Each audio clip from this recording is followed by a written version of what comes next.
Welcome friends, मैं हूं अभिजीत और आज हम देखने वाले हैं काउंटर इंस्ट्रक्शंस।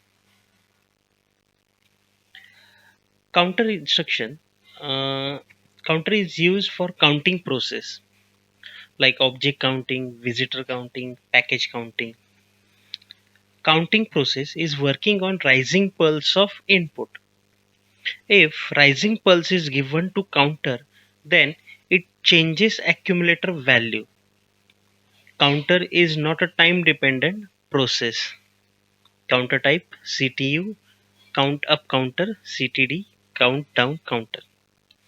ओके, यहाँ पे हमें ये समझ में आ रहा है कि काउंटर जो है वो सिर्फ काउंटिंग प्रोसेस के लिए यूज किया जाता है और काउंटर इंस्ट्रक्शन के लिए हमें राइजिंग पल्स प्रोवाइड करना है। राइजिंग पल्स मतलब इनपुट का जो इनिशियल स्टेट लॉजिक 0 रहेगा और जैसे वो चेंज होगा 1 पे तो जो राइजिंग पल्स है उसी पल्स पे हमारा जो काउंटर है वो वर्क करेगा।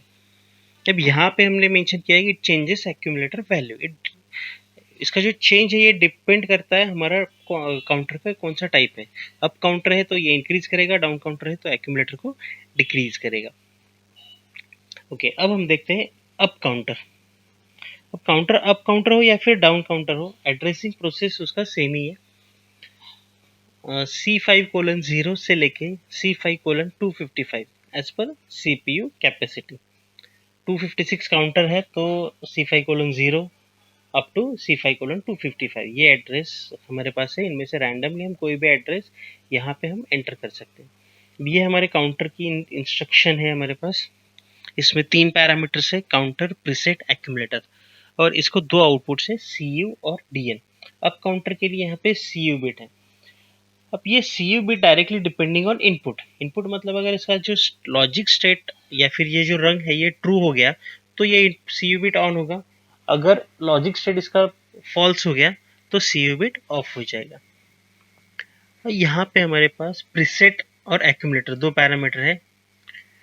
ओके, अब इसकी कंडीशंस हम देखेंगे अब काउंटर किस तरह से वर्क करेगा।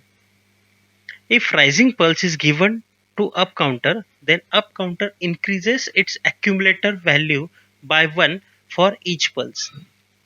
जैसे जैसे हम पल्सेस प्रोवाइड करेंगे accumulator value 1 by 1 इंक्रीज होगा। अब इस तरह से अगर हम पल्सेस प्रोवाइड करेंगे तो हर एक राइजिंग पल्स पे एक्यूमुलेटर उसका वैल्यू इंक्रीज करेगा। मतलब फर्स्ट पल्स है तो वैल्यू 1, देन इस पल्स पे 2, 3, 4, 5, 6, 7, 8 तो ये इंक्रीज करेगा। जैसे अगर आपका इनपुट कंटिन्यूस लॉजिक 1 है तो उसके स्टेट पे या फिर उसकी वैल्यू पे कोई इफेक्ट नहीं होगा। अगर वो 0 हो जा रहा है मतलब फॉलिंग एज मिल रहा है तो भी कोई मॉडिफिकेशन नहीं है। अगर कंटिन्यूसली लॉजिक 0 है तो भी कोई चेंज नहीं होगा। एक्यूमुलेटर वैल्यू कब चेंज होगा? जब हम राइजिंग पल्स प्रोवाइड करेंगे तभी वो चेंज करेगा।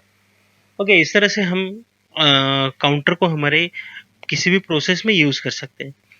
अब इसके हम आउटपुट कंडीशन को देखते हैं। आउटपुट कंडीशन में CU is equal to input, मतलब CU bit directly depending on input. अगर इनपुट ऑन है तो CU बिट ऑन रहेगा, इनपुट ऑफ है तो CU बिट ऑफ रहेगा। CU बिट का काउंटिंग ओरिएंटेड कोई भी एग्जीक्यूशन नहीं है, इसलिए हम इसको प्रोसेस में या फिर हमारे लैडर डायग्राम में ज़्यादा यूज नहीं करते। Then done bit is depending on accumulator and preset. अगर एक्यूमुलेटर का वैल्यू प्रीसेट से कम है तो डन बिट हमारा 0 रहेगा। अगर एक्यूमुलेटर का वैल्यू हमारा ग्रेटर देन और इक्वल टू प्रीसेट है तो DN बिट ऑन रहेगा। अब ग्रेटर देन इक्वल टू का मतलब ध्यान में दीजिए, अगर हम ये पल्सेस उसको कंटिन्यूसली प्रोवाइड कर रहे हैं। अब यहाँ पे अगर 10 पल्सेस हमें मिल रहे हैं तो डन बिट यहाँ पे ऑन हो जाएगा। अब काउंटर का जो काम है वो काउंटिंग करना है, तो ये अगर एक्यूमुलेटर इक्वल टू प्रीसेट भी होता है तो ये काउंटिंग स्टॉप नहीं करेगा। जैसे जैसे आप पल्सेस प्रोवाइड करोगे उसे तो वो वैल्यू इंक्रीज करता रहेगा। जो हमारे पास डन बिट है ये डिपेंड करता है कि एक्यूमुलेटर का वैल्यू प्रीसेट से कम है या फिर ज्यादा है या फिर सेम है। तो प्रीसेट हमारे डन बिट के लिए है, कोई एक्यूमुलेटर के लिए एक्यूमुलेटर के वर्किंग के लिए नहीं है।